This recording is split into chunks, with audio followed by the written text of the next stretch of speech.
we are with Michael Coffie. I'm not going to say the new sensation of the heavyweight division because you work hard. It just for you, not even 3 years of being a professional boxer. First of all, thank you very much for your service. I know you are a Marine, and my friend who is Marine is saying once a Marine, always a Marine. So it always stuck. But you started 2017. If you can tell us more about the decision to jump into the sport, which is so demanding as boxing is. Yeah, well, like I said before, the decision was like a collective one between me and a buddy of mine from the Marine Corps. We were roommates after the Marine Corps, and that was like something that he always kept, bringing to my attention. He always kept suggesting like, you should box, and in the beginning I would like, I kind of like, write it off because I was thinking more along the lines of like, yeah, that's usually something that people get into younger, but he was like, yo, I think you should box. I think you'd be good at it. So, one day he came in the room and he just told me he signed me up for the Golden Gloves. And, so he was like, you got to do it. I already signed you up and everything like that. He already paid the registration fee and everything. So I was like, all right, let's do it.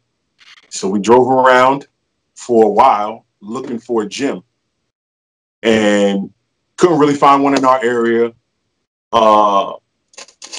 Went to Gleason's for like a couple weeks, but then finally found something closer. And I'll say that was about like 2 weeks before. Yeah, about 2 weeks before the Golden Gloves was going to start. And for that 2 weeks, trained as hard as I could. Had my first fight, got a first round KO. And then from there, like, I loved it. I was like, all right, yeah. And I made my mind up like, yeah, this is something I can do. This is something I want to do. So from that point on, I just like been trying to train as much and as hard as I can because I know I got, some time to make up for. But fortunately enough for me is I was able to like get good sparring with like top guys. So I feel like that kind of like, that kind of gives me that push forward that usually you would need to get with a bunch of amateur fights. I haven't gotten, a bunch of amateur fights, but I've gotten that pro level sparring experience.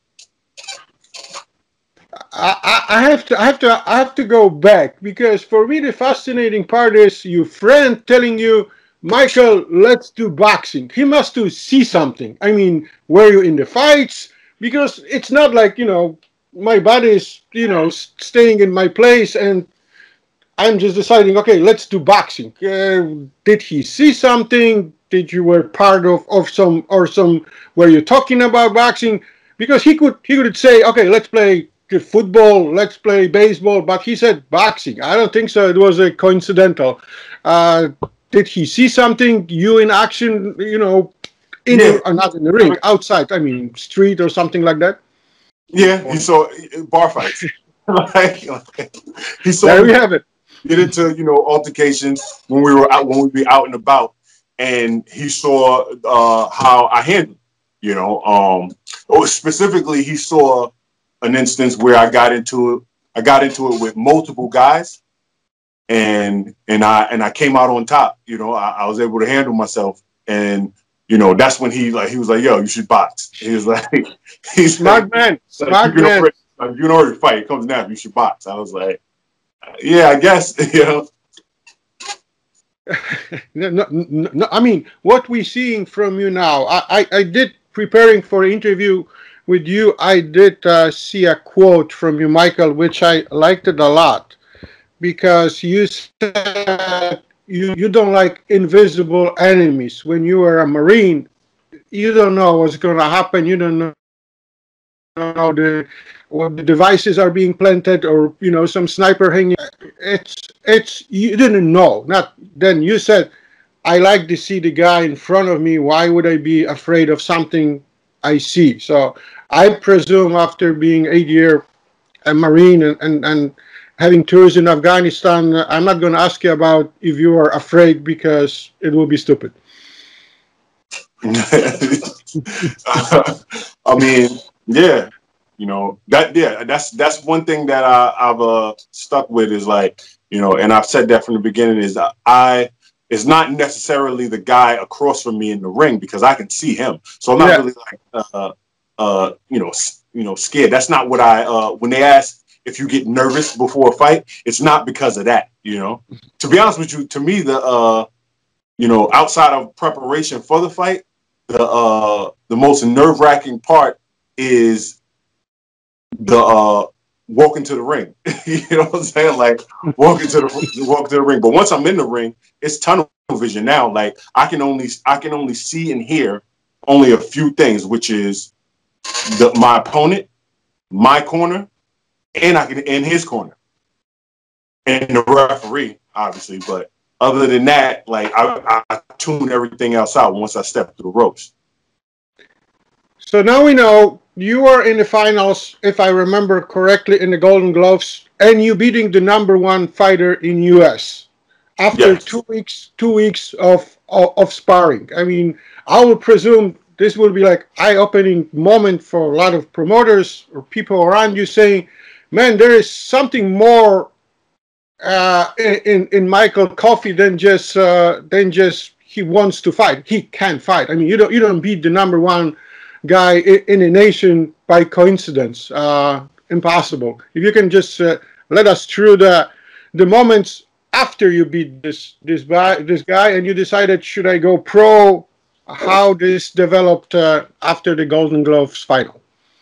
After the finals, I knew I wanted to go pro. You know, I knew that. But I also knew, the lack of amateur pedigree would be like, a hurdle I'd have to get over. But that's when I was like making it my business to like, with all of these guys in the top 10 who needed sparring for their upcoming fights, I was there. Like, I mean, how I even started sparring with Wilder is I went to his press conference for the Ortiz fight, the first one, the one that actually got canceled. Like I went to the press conference and was showing him, or showing his trainer JD's some sparring footage, and at first the footage, it was showing me sparring as a righty, and he said, "Oh, but Ortiz is a lefty." I was like, "Yeah, I got lefty too." Like, and so I was like, "Here you go." Showed them me sparring as a lefty, and then he took down the information, called me, boom. That's how I wound up in the first Wilder camp. But then the opponent got switched to Stavern, and when it got switched to Stavern, all the other sparring partners got switched except me because he knew that I could just you can do both. Yeah, so that's how I wound up in the first one, and then from there I like Adam Kownacki, he's in New York with me, and I know he got a fight coming up. So, and he lives in Long Island. That's like an hour and a half drive. So I show up at his gym, and he was actually sparring with some other guys, but they asked if I could give him some rounds because I was there at the gym. I was like, yeah. So I stepped in, gave him like 2 rounds that first time, and then from that point, they started bringing me on as a sparring partner for like the next like 5 fights.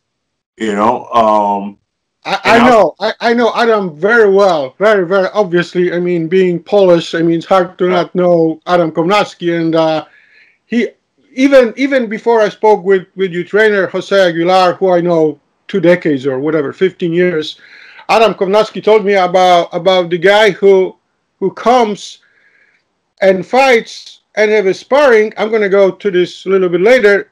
And he never stopped thinking. This is what Adam was saying about you. You are not some guy who throws punches.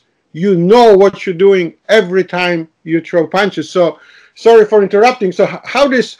Give us some background. No, I'm joking. How it was between you and Adam and you and Deontay. Like it's real good. Like especially like I would say like the thing with sparring with Adam is he spars how he fights. So True. It's gonna be a good session. However many rounds, you're gonna get every round is gonna be quality rounds. you know. And with as far as Wilder is concerned, you know, people always ask the question, "Oh, is the power, you know, is it really there?" Or whatever. It definitely is, you know, and it's good for both of them. They both fight in different styles, you know. Yeah. They have different offensive approaches, and so it was good for me, you know, especially you know, at the level that I'm at right now, or even at the level I was at back then. It was good for me because it gave me the opportunity to fight a tall, long guy with a really good straight right hand, and then it gave me the opportunity to fight a guy that I'm actually a little bit taller than, who loves to throw volume punches, and they're not just pity pat volume punches. Yeah. It's hurtful punches. It gave me the opportunity to like really get into the mindset of defense, you know, also smart and intelligent offense. You know, keep your head moving, keep your feet moving, all those things. So, you know, build good habits. So that, you No, know, that's some of the things that I took from being in the camp. I mean, talking to you and watching your career, you decided to absorb everything the best in the shortest possible time you could. For me, this is absolutely fascinating story from being a Marine, 2 weeks training, winning the Golden Gloves, being asked to be a sparring partner of the world champion, and then Adam Kownacki. You're right, the completely different styles of fighting. Just in itself, it's fascinating, but okay, it's fine. But you are not there to be a sparring partner. You are here to fight for everything. I, Exactly. I yeah, this is like okay. This was a past which you know learn a lot, but let's do it. I checked. You like to fight a lot. I mean, 4 fights in 2018. 3 fights in 2019, 2 fights in 2020. And I watched you last fight versus Pena, listening to the commentary of Lennox Lewis and Joe Goosen. And it's also fascinating stuff because in the beginning, they're like in the middle, especially Lennox. They're saying, okay, Pena is doing well. And then they realize the Michael Coffie is how they use it, fantastically pacing himself. So you don't want to spend too much. You want to observe what the situation presents in front of you, and then you start doing your thing. Is it mental preparation? It's what you guys working in the training gym, or is it a combination of both? How you get this development being such a young fighter, not even 3 years pro? Well, like, so my coach, you know, one of the things we talk about is it's about being a 12-round fighter. So even in a fight that's 6 rounds, you know, it can be broken into pieces like a 12-round fight would be. You know, obviously the longer the rounds, the better. Like, you know, or the more rounds you have, the better. But in this instance, we only had 6 rounds. You know, originally we thought it was going to be 8, but it wound up only being 6. And so, you know, we just looked at it like this: you break it down into pieces, and one, with a guy like Pena, who was I had a height advantage, reach advantage over him. You know, we knew that there was a specific way that he was going to come at me, which was going to be get close, throw punches. You know, and so we went about it the smart way. I could have, you know, I say like I could have like probably bit down on my mouthpiece and walked him down, you know, and just tried to like, you know, just get him out of there, you know, as soon as possible. But I don't. That doesn't really help me in the long run. You know, it looks good, but in the long run, you know, it doesn't really help like that. I just knew that what I was going to do was stick to our game plan, which was work my jab on the outside. Uh, Basically, you know, like a spider, set the trap, have him come Yeah. in, and once he comes in, catch him. You know, and really go to his body. You know, because for somebody like him who wants to get on the inside and throw a bunch of punches, it becomes harder and harder to throw all those punches if your ribs hurt. You know what I'm saying? So, you know, just keep yeah. just keep going to the body, and eventually he would open himself up for something up top, which is pretty much what happened. Yeah, I truly like your left hook. I mean, left hook is very popular. Recently, we did see what's going on with Dylan White and Alexander Povetkin, but the left hook, when referee jumped in and decided this is enough for Pena, was, I think, so the good decision, because you were teeing off. I mean, this you can, like you just said, you guys put like a, this is the part of the fight, another part, and you can tell the moment when, okay, you're saying I saw it enough, I know what to do to get this guy out. But what's the future? I mean, we love what you see. You have a natural way of putting punches together, which is, in my opinion, something you have or you don't. What's next? I am hearing the possibility of fighting on a very good Tank Davis fight. Is it on? Can we say it, or it's a top secret? How this thing works? You can say it. It's October. Yeah, I can say it. Yeah, you're right. Yeah, October 24th. We're looking to step it up in rounds and get a 8-rounder, first 8-rounder. And it's going to be against Norman Neely. Should be against Norman Neely. So, and we're ready to go to work. You know, we've already started the training camp, so I'm ready to go. I can't wait for October 24th. Like, when I got the word, you know, big smile popped up on my face. I got the word 24th showtime. I was like, let's do it. I should have put the showtime shit. I have it somewhere. I put it famous Miami gym, but it's fine. For me, you are a person you cannot root against. You have a great, engaging personality. I heard about your personality from Josue. Now I can see it in front of me. Fantastic way to do something after you serve your country. This is something special. Michael, thank you very much. I truly appreciate your time. I know you're starting the sparring now, and I'm gonna tell everyone, follow this guy, follow Michael Coffie. It's absolutely worth it, and appreciate your time. Thank you very much, Michael. Yeah, follow me at M Polite Coffee. I'm sorry. Follow me at Mike Coffee Time on Instagram. There we go. What about? Are you Instagram or also on Twitter, or not yet? Actually, Instagram and Twitter both is Mike Coffee Time. I'm gonna post it. I'm gonna post it under the interview, so everyone can be up to date what's going on with you, Michael. Thank you very much. I truly hope maybe they're gonna open the stands at least in some capacity.